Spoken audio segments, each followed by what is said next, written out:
Had I not worn it, then I would have lost my leg during the battle for our island. Now, a year after I had first worn it, Dreamstrider was comfortable carrying both me and my mail. Along with my dog, Nipper, we regularly rode around our island. I knew every rock and blade of grass. This was my land, and I would defend it with my life. The other difference between the rest of the clan and me was that I lived alone. The rest lived close to the palisade and the hall of the Jarl. In order to help my horse to heal after his hurts in the battle with Hermund the Bent, I had built a hut close by the haunted farmhouse, overlooking the bay where the skeletons of the dead ships and their crews lay. The farmhouse was not haunted by the spirits of our enemies, but by those of the fishermen who had lived on the island before we came, murdered by outlaws. I did not mind their spirits, for I had not hurt them. I was not far from the others, but it meant I could ride whenever I chose. Each night the gates of the clan's walls were closed. I sometimes liked to ride at night or early in the dawn. I had built a hut with the help of my comrades, and I had built a stable and a store. With a pen for my horse to graze, I felt I was in control of my own life. I enjoyed the freedom my lonely home brought.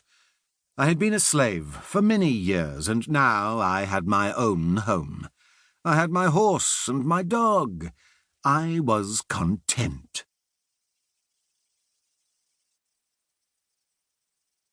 Chapter 1. I had just given Dreamstrider his first ride of the morning. I put him in the pen I had made. He had enough room to run, and yet it was too high for him to leap. I put water in his trough and left him.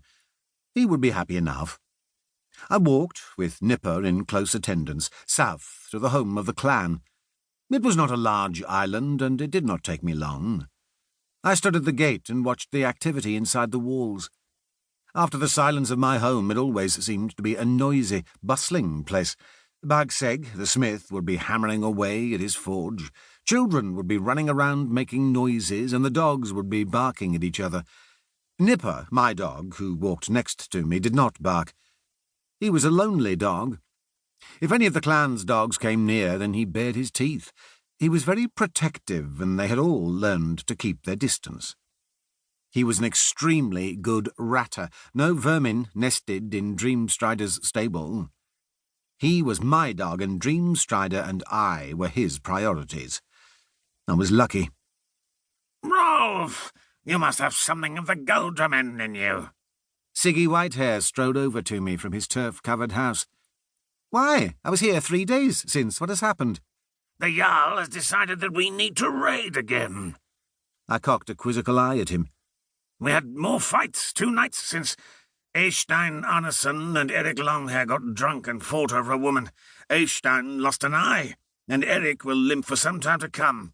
The Jarl decided that a raid would let them be violent to those outside our clan.